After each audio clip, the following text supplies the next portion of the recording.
Baiklah saudara-saudari dalam Dharma, hari ini tanggal 29 Maret 2024, hari ini hari Jumat. Kita di kelas Dharma yang kedua. Pada kelas Dharma yang pertama ada 20-an orang. Kelas Dharma kedua semakin merosot ya. Nanti kita coba lihat ya kelas Dharma ketiga. Apa yang terjadi, akan naik atau turun lagi. Dan tidak apa-apa, berapapun orang yang datang, selalu kita bisa menikmati kebersamaan dan mendiskusikan Dharma, mendengarkan Dharma, memikirkan, merenungkan, ya, mengkontemplasikan. Lalu kemudian setelah kita mendengar, kita akan melihat apa yang terjadi dalam diri kita. Terutama topiknya love. Ini biku diminta bicara urusan love. Barangkali Anda pikir apa yang akan disampaikan ya dengan tema how to love ini. Oke lah, seperti kelas sebelumnya, saya biasanya akan memberikan beberapa panduan, mungkin kata kunci atau mungkin beberapa pertanyaan yang barangkali bisa kita renungkan bersama. Ya, mari kita lihat ya. Slide selanjutnya ada apa? Slide selanjutnya adalah what is love. Ya. Oke, menurut Anda what is love?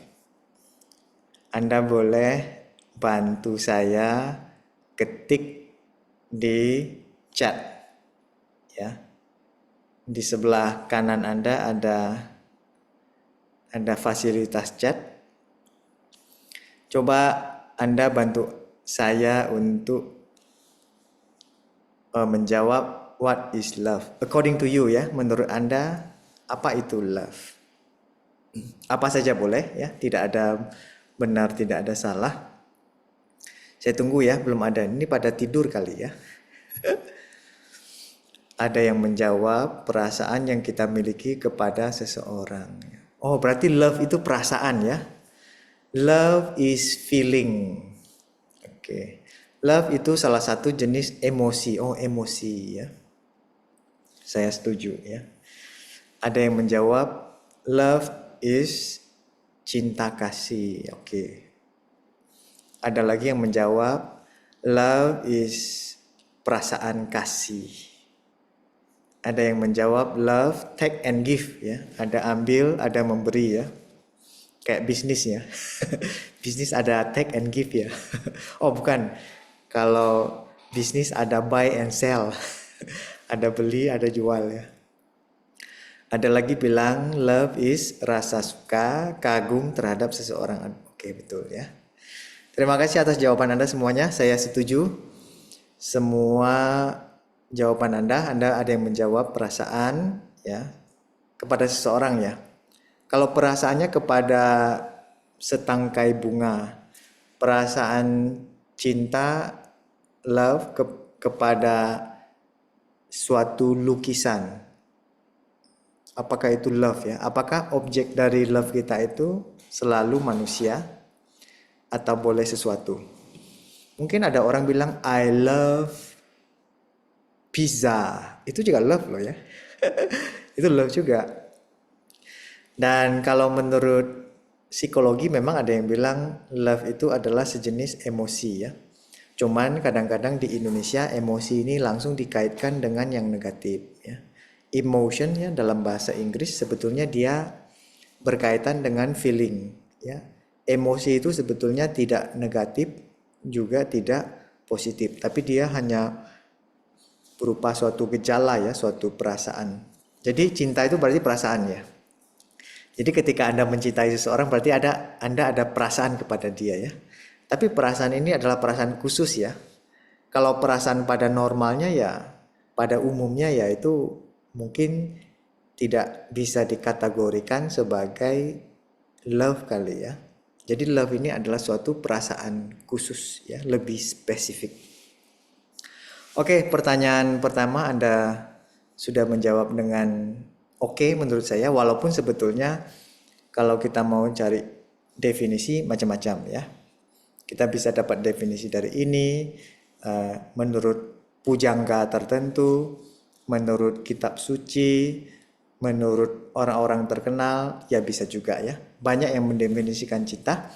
Tapi tugas hari ini, tugas dari saya dan Anda bukan mendefinisikan cinta. Kita cuma mau menggali lebih dalam kira-kira ada apa saja di dalam cinta ya.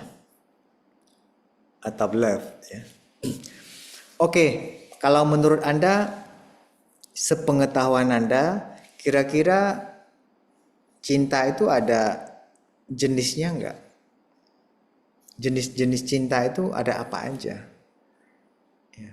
Barangkali Anda boleh coba pikirkan kalau menurut Anda ada jenis cinta yang seperti apa? Boleh ya, Anda ketik lagi di chat ya. Jadi saya mau minta Anda sedikit untuk membantu saya ya. Jenis-jenis cinta kira-kira apa aja?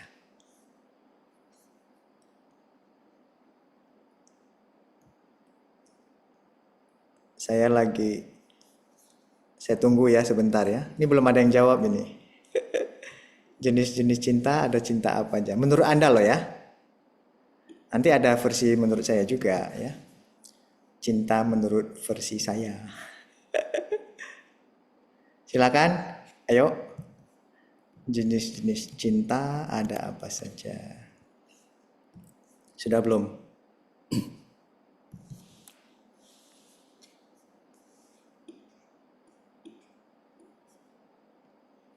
Coba saya lihat ya. Jenis-jenis cinta.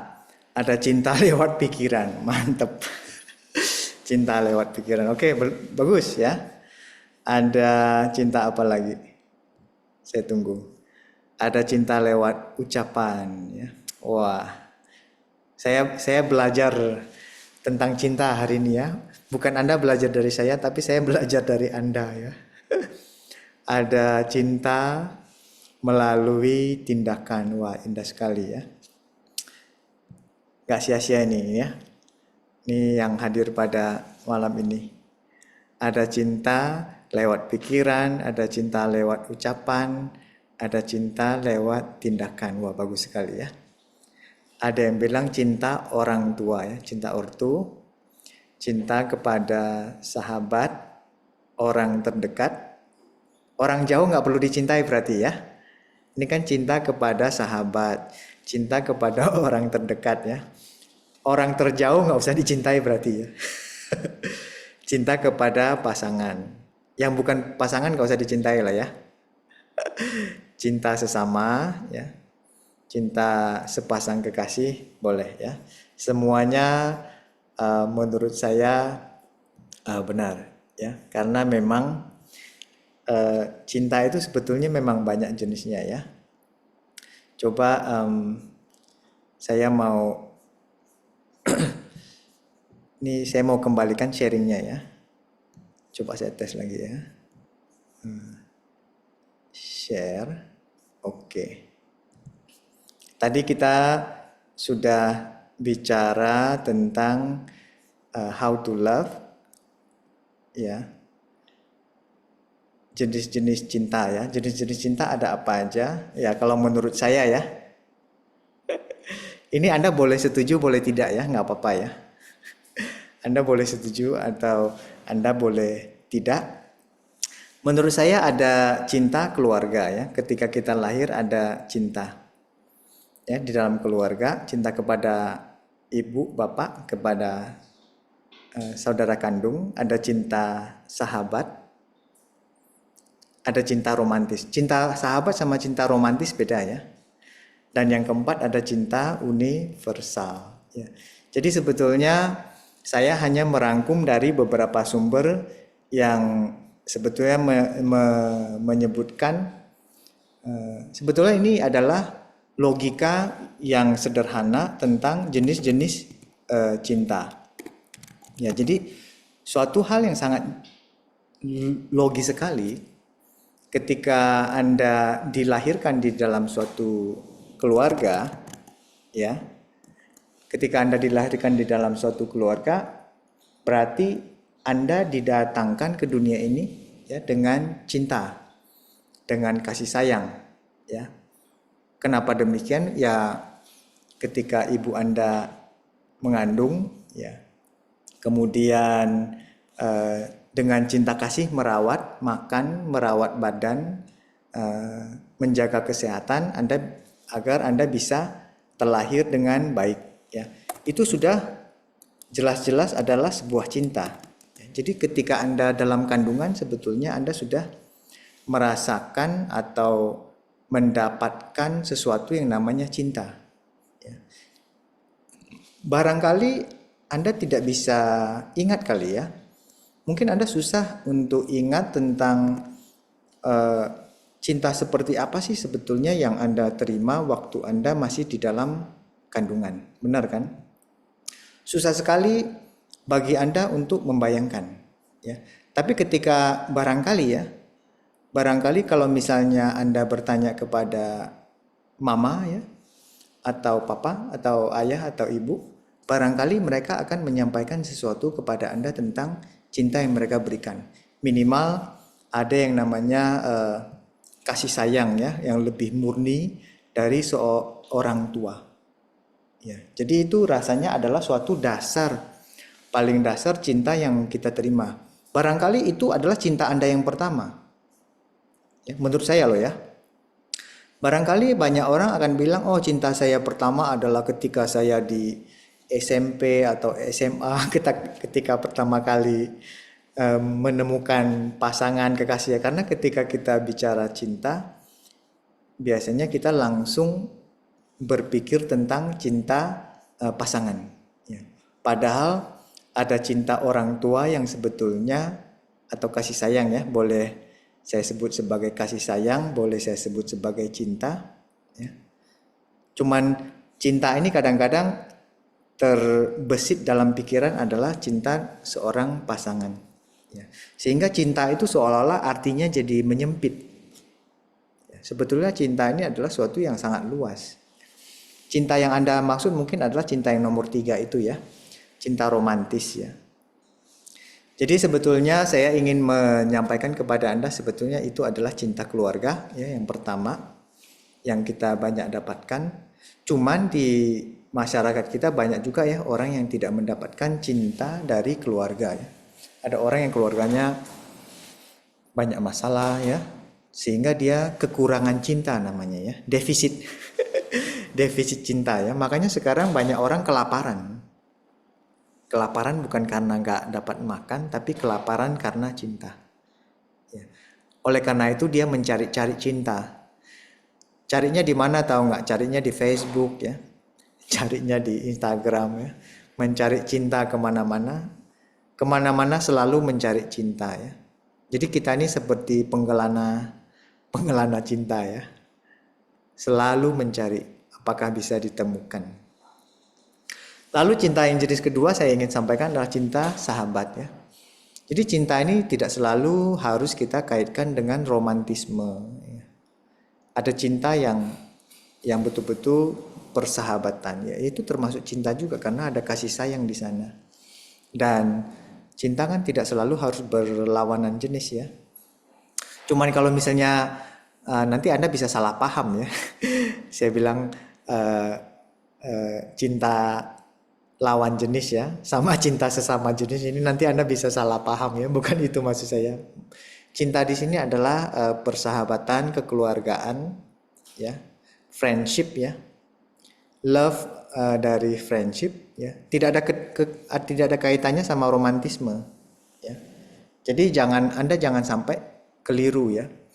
Memang sih sekarang banyak kejadian ya lah ya. Ini kejadian yang kadang-kadang membuat kita merenungkan kembali apa itu cinta, kembali kita merenungkan kembali.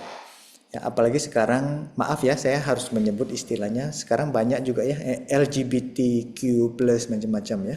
Ini adalah salah satu fenomena yang menurut saya pribadi menarik ya. Menarik ya. Tapi kita sepantasnya tidak menyatakan sesuatu yang jelek tentang mereka. Ya, maksudnya maksudnya itu adalah wilayah lebih pribadi atau privasi orang. Ya, karena sebetulnya saya ingin cerita kepada Anda bagi saya kan orang Asia ya.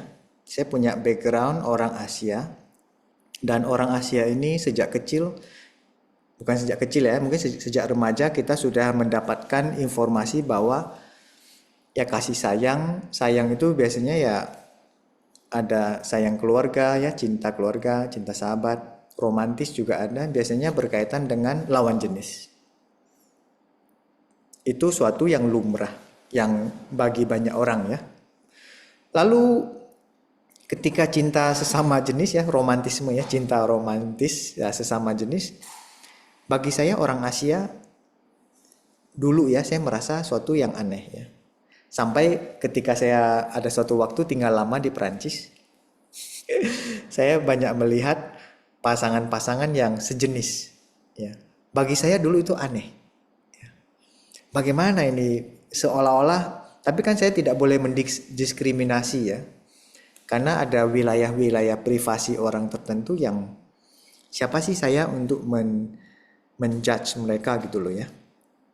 Walaupun saya seorang biksu, saya seorang penganut agama Buddha ya, saya menganut paham sistem agama Buddha, tapi saya tetap respect atas pilihan mereka ya. Maksudnya respect, maksudnya tidak menghakimi, tidak bilang apa yang tidak menjelek-jelekan mereka ya, karena ada satu wilayah pilihan mereka ya, yaitu pilihan mereka. Kalau misalnya saya tidak setuju ya saya tidak melakukan ya, saya tidak melakukan seperti yang mereka lakukan ya. Jadi saya pada posisi tidak mendiskriminasi, tidak apa ya. Ya dia adalah orang yang punya kemampuan untuk memilih dan dia boleh memilih ya. Apa hubungannya sama saya ya kalau dia mau memilih pasangannya ya seperti apa? Lalu walaupun orang yang memilih pasangannya sejenis, tapi mereka juga punya sisi-sisi kebaikan ya. Saya banyak melihat, uh, uh, saya juga ada teman loh ya, ada teman-teman yang mungkin di kelompok LGBTQ+ tersebut, dan mereka banyak talenta-talenta yang bagus ya. Mereka bisa penuh kasih sayang, penuh kebaikan ya. Mereka juga punya kemampuan untuk menjadi lebih sadar ya, dan ada kebaikan dalam dirinya ya. Sungguh sayang sekali kalau misalnya kita mendiskriminasi orang tersebut hanya karena pilihan pasangannya ya. Jadi memang ada wilayah-wilayah yang barangkali kita tidak boleh campur terlalu banyak ya. Tapi kita dalam agama Buddha mungkin bisa lebih mengutamakan tentang kebaikan ya, tentang memaafkan ya, tentang bagaimana menjadi lebih sadar, lebih baik. Saya rasa itu lebih ini. Makanya ada cinta yang jenis keempat yang menurut saya ya, ini versi saya ya, yaitu ada cinta yang nomor 4 adalah cinta yang lebih universal. Nah ini yang tadi saya tanya tadi, ada orang bilang oh cinta kepada yang terdekat. Oh yang terdekat aja, yang terjauh nggak usah dicintai ya. Nah kalau dalam agama Buddha memang ada cinta yang lebih universal, dan memang nggak gitu gampang ya mencintai semua ya. Mencintai musuh Anda susah kali ya. Orang yang sering berantem sama Anda, bagaimana Anda mau mencintainya ya? Susah kali ya. Nah ada orang yang bertanya kepada saya, kalau misalnya ada orang yang bikin kesal terus yang kita tidak suka, ya kalau Anda tidak bisa sayang dia, tidak bisa mencintai dia nggak apa-apa. Tapi minimal jangan membenci dia. Bisa nggak? Atau netral aja. Netral. Orang ini mengesalkan sekali ya. Orang ini selalu bikin masalah kepada saya. Ya. Tapi kita boleh bilang pada diri sendiri dalam hati, oke, saya mau menggunakan mata netral untuk melihat dia. Saya mau menggunakan mata netral untuk melihat dia. Jadi pikiran akan sedikit lebih netral ya, tidak membenci minimal. Karena itu yang mau kita hindari. Biasanya orang tidak bisa mencintai ya banyak ya yang yang tidak bisa mencintai tapi dia membenci. Kalau misalnya tidak bisa mencintai ya minimal netral menurut saya ya. Jadi menggunakan kekuatan netral ya, biar reaksi kita tidak terlalu parah ya. Daripada Anda membangkitkan cinta kan kasihan. Nah, saya ingat guru saya pernah bilang bahwa love is organic. Ya, organik tahu ya, organik itu artinya love itu bisa berubah. Banyak kan dari cinta berubah menjadi benci ya. Awalnya cinta banget, sayang macam-macam ya. I love you, I need you ya. Tahu-taunya karena tidak dijaga dengan baik, tidak punya hubungan yang baik ya. Tadi ada yang bilang ya, cinta pikirannya lewat pikiran ya. Tidak mencintai lewat ucapan dan tindakan, akhirnya cintanya itu berubah. Makanya disebut cinta itu organik. Love is organic. Dia bisa berubah. Berarti benci juga organik ya. Berarti dia bisa berubah-berubah kan. Sama juga seperti ini kali ya tadi ya. Kalau kita kembali ke cinta, contoh lah ya. Nomor 2 ya, cinta sahabat ya. Ada orang kan biasanya sebelum bergeser ke cinta romantis dia mungkin mulai dari cinta sahabat dulu ya. Sayang, friend ya. Lama-lama merasa kok kalau dia lawan jenis akhirnya merasa cocok gitu ya. Jadi nomor 2 bisa bergeser menjadi nomor 3 ya. Benar ya. Nah, tapi nomor 3 apakah bisa bergeser ke nomor 2 lagi? Susahnya minta ampun ya. Kalau sudah jadian pacaran ya, cinta romantis kan. Lalu kalau misalnya putus, udah jadi musuh itu. Susah sekali jadi sahabat lagi ya. Nah itu berarti cinta Anda itu tidak dewasa. Ya. Cinta Anda itu penuh dengan kebencian. Anda mencintai saya mencintai Anda. Anda tidak mencintai saya membenci Anda. Ya begitulah pola pikir kita yang terbentuk selama ini.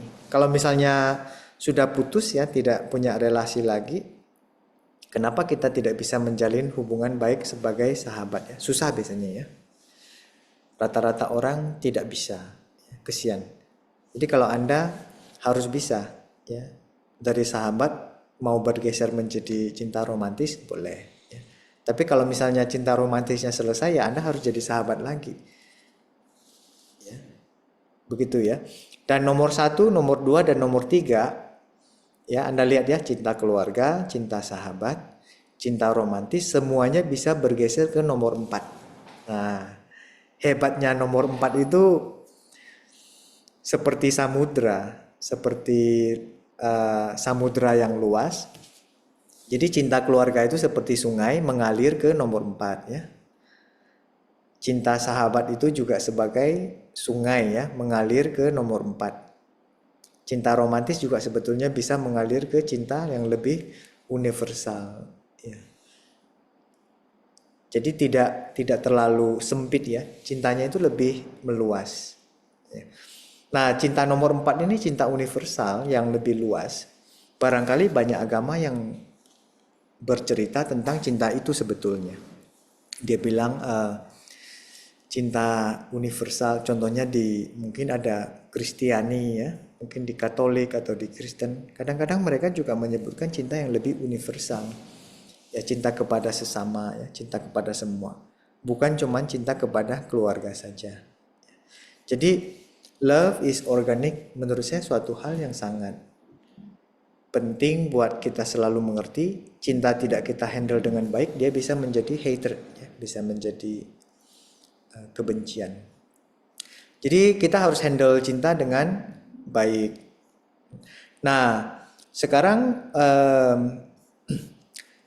bagaimana bisa agar cinta ini sebetulnya bisa menjadi kalau kita bicara cinta ya, apalagi cinta romantis, sebetulnya anak muda ya itu banyak punya masalah dengan cinta, terutama dengan sesuatu yang namanya ini ya. Anda coba lihat ya. Ada sesuatu yang namanya seksual energi ya, ada energi seksual namanya. Semua orang punya. Mau biku, mau non biku, mau pendeta, mau ustadz, ya, mau pastor sekalian, mau umat biasa, semuanya punya energi seksual, punya. Ya, ini yakin ya. Nah, sekarang how to deal with this sexual energy? Karena saya baca banyak sumber menyatakan kalau kita olahraga dengan baik, seksual energi kita itu bisa lebih stabil ya, tidak berlebihan. Karena apa? Karena terjadi sirkulasi energi. Ketika kita olahraga, contohnya olahraga ketika kita menggerakkan badan, berkeringat, itu ada energi air yang mengalir. Itu ada energi panas yang mengalir. Jadi kalau energi ini dialirkan, ya disalurkan, contohnya ada orang yang suka main voli, main pingpong, ya olahraga lari atau main bola basket, ya. Jadi dia mengolah raga. Raga ini adalah badannya diolah dengan baik, sehingga energi badan kita tuh berputar. Jadi ini salah satu cara untuk mengolah seksual energi kita dengan baik. Yang kedua adalah olah pikiran. Kalau olah pikiran ini sebetulnya ada di dalam agama Buddha, yaitu meditasi. Ya. Jadi ketika kita meditasi, tadi saya 10 menit di awal saya telah memberikan meditasi panduannya, walaupun cuma 10 menit ya. Walaupun cuma 10 menit, tapi selama durasi 10 menit tersebut, kita sedang mengolah pikiran biar dia lebih damai, lebih tenang. Ya. Dan energinya itu tersalurkan dengan baik, dan Anda bisa merasakan suatu energi damai dan tenang. Kalau Anda ikut ya, ini kan banyak yang tidak buka kamera, jadi saya tidak tahu tadi pada mengikuti panduan yang saya berikan atau tidak tadi ya. Jadi olah pikiran sangatlah penting ya. Cara olah pikiran juga banyak ya, meditasi bisa ada. Tradisi-tradisi yang baca mantra ya, baca doa ya. Baca doa itu termasuk loh mengolah pikiran juga ya, biar pikiran kita itu tidak sibuk, tidak lari-lari ya, tidak berkelana kemana-mana. Yang nomor 3 adalah olah makanan ya. Apa yang Anda makan sebetulnya sangat penting, penting sekali. Apakah makanan dari mulut ya, apakah makanan dari mata atau konsumsi ya, dari telinga atau mata ya. Sesi sebelumnya kita sudah bicara ya tentang konsumsi atau makanan. Ketika kita banyak menonton film-film yang penuh kekerasan, ya kekerasan yang tumbuh. Kalau kita banyak melihat foto atau sesuatu yang berkaitan dengan pornografi, ya seksual energi kita itu bisa tambah besar. Ya, jadi itu salah satu, kalau kita beri asupan terus ya, zaman sekarang banyak itu ya. Mahasiswa-mahasiswa katanya ya, saya nggak tahu nih ya, apakah benar atau tidak, pornografi di mana-mana ya. Dan bahkan ada yang bilang tidak terlalu sulit ya untuk mengakses. Jadi kalau Anda memberikan makanan ya, tontonan atau yang mendengar ya tentang pornografi, seksual energi Anda akan membesar, dan ini akan menjadi masalah. Masalahnya banyak sekali ya. Apalagi di kalangan mahasiswa ya. Merasa sudah besar, sudah gede ya, sudah dewasa ya. Jadi itu salah satu hal yang perlu mahasiswa perhatikan ya, terutama ketika Anda berselancar di internet, ketika Anda menonton di YouTube, ketika Anda menonton bahan-bahan yang ada di TikTok atau Instagram, Anda harus hati-hati. Ya, kalau tidak hati-hati, Anda memasukkan ya energi-energi seksual tersebut yang berlebihan, dan itu tidak bagus buat Anda ya. Dan nomor 4 adalah olah lingkungan, artinya adalah Anda mencari lingkungan yang baik. Nah, kenapa di sebagian besar universitas mereka ada namanya keluarga mahasiswa Buddhis ya. Makanya bagus sekali kalau Anda ya yang kuliah di Universitas Pajajaran ya, berkumpul di keluarga mahasiswa Buddhis. Anda melaksanakan kegiatan yang positif ya, lingkungan Anda bagus. Anda bikin acara kelas dharma seperti ini ya, walaupun yang hadir cuma berapa ya, tidak apa-apa. Ya. Nah, ini adalah hari ini Anda mendengarkan sharing dharma seperti ini, makanan Anda lebih sehat. Ya, Anda menjadi sedikit lebih mengerti. Ya. Jadi ini adalah salah satu manfaat dari ikut kegiatan keluarga mahasiswa Buddhis ya. Cuman nggak tahu ya, mungkin pada sibuk kali ya, sebagian besar tidak hadir ya. Nggak apa-apa, nanti yang tidak sempat hadir atau sibuk nanti bisa kita kirimkan videonya ya. Nanti saya ada rekam ya, bisa dikirim untuk dilihat bersama-sama. Jadi menurut saya minimal ada 4 ini yang perlu kita olah ya, sehingga energi seksual kita itu tidak terlalu banyak ya. Kalau energi Anda berlebihan, memang sih ada beberapa sumber bilang energinya akan otomatis tersalurkan ke energi seksual ya. Jadi Anda harus hati-hati ya terhadap apa yang Anda makan lewat mulut, Anda makan lewat telinga atau mata. Kemudian pikiran diolah dengan baik ya, dengan kebaikan. Kemudian olahraga secara fisik, dan kemudian olah lingkungan, berarti Anda memilih lingkungan yang lebih baik ya. Jangan berteman sama orang-orang yang Anda bisa lihat ya, mereka ini memberikan efek yang kurang baik ya. Kadang-kadang orang bilang toksin ya, toksin friendship ya, yang banyak memberikan pengaruh tidak baik ya. Dan dalam agama Buddha disebutkan ya, tadi kita bilangnya cinta universal atau true love ya. Terbentuk dari apa ya? Kalau dalam definisi di tempat saya belajar ya, oleh guru saya, namanya Master Zen Thich Nhat Hanh, beliau mendefinisikan cinta kasih ya, cinta sejati itu terbentuk dari 4 elemen ini. Elemen pertama namanya metta ya, memberikan kebaikan atau memberikan cinta kasih ya, cinta kasih ya. Ya. Jadi suatu kebaikan, makanya disebut sebagai kindness. Cinta yang ada kebaikannya di dalam itu, bukan cinta yang ada apa ya, ada kailnya ya. Kamu mencintai saya mencintai Anda ya. Anda tidak mencintai saya membenci Anda. Itu lucu ya jadinya ya. Nomor 2 yaitu karuna, mengurangi penderitaan. Jadi tidak selalu harus berkaitan dengan pasangan romantis ya. Jadi bagaimana kita bisa punya relasi sehingga beberapa penderitaan bisa kita kurangi bersama-sama ya. Bersahabat itu bukan untuk menciptakan penderitaan loh ya. Bersahabat itu adalah bagaimana melihat penderitaan apa yang bisa kita sama-sama kurangi ya. Dikurangi lah ya, bukan dibuang atau dihilangkan, tapi dikurangi. Lalu nomor 3 mudita atau joy ya, sukacita. Ya, ada kebersamaan dengan penuh sukacita. Ketika kita ke wihara bersama-sama ada sukacita kan. Ketika melihat teman-teman kita ke wihara bukannya iri ya, tapi kita membangkitkan suatu sukacita agar kita juga bisa rajin ke wihara, mendengarkan dharma, mempraktikkan ajaran Buddha ya.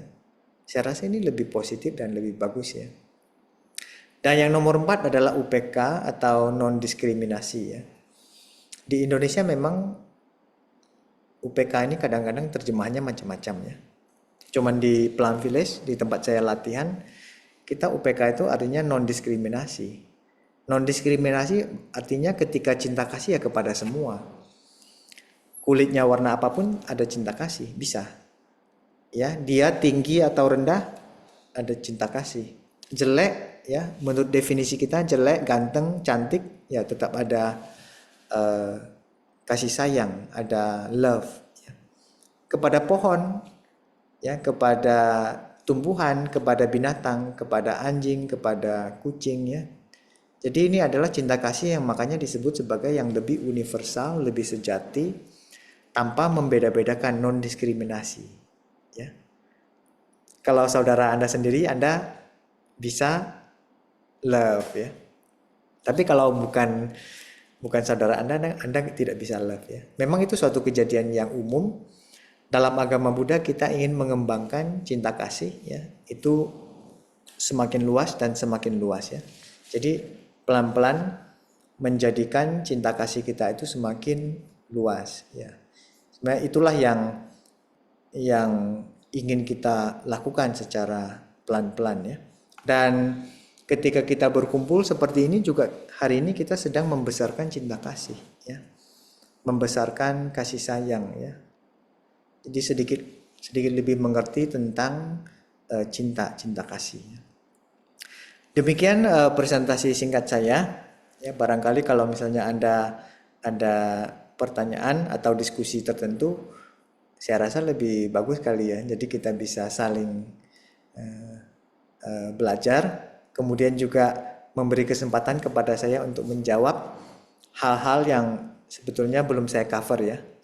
30 menit mungkin tidak bisa menjelaskan segala sesuatu tentang cinta, tapi minimal ada beberapa pesan penting yang telah saya sampaikan tentang cinta ya, tentang love, tentang true love tadi ya. Terima kasih atas atensi Anda. Sekali lagi semoga presentasi tadi sedikit memberikan manfaat dan kita boleh maju ke bagian selanjutnya untuk boleh sharing atau pertanyaan ya.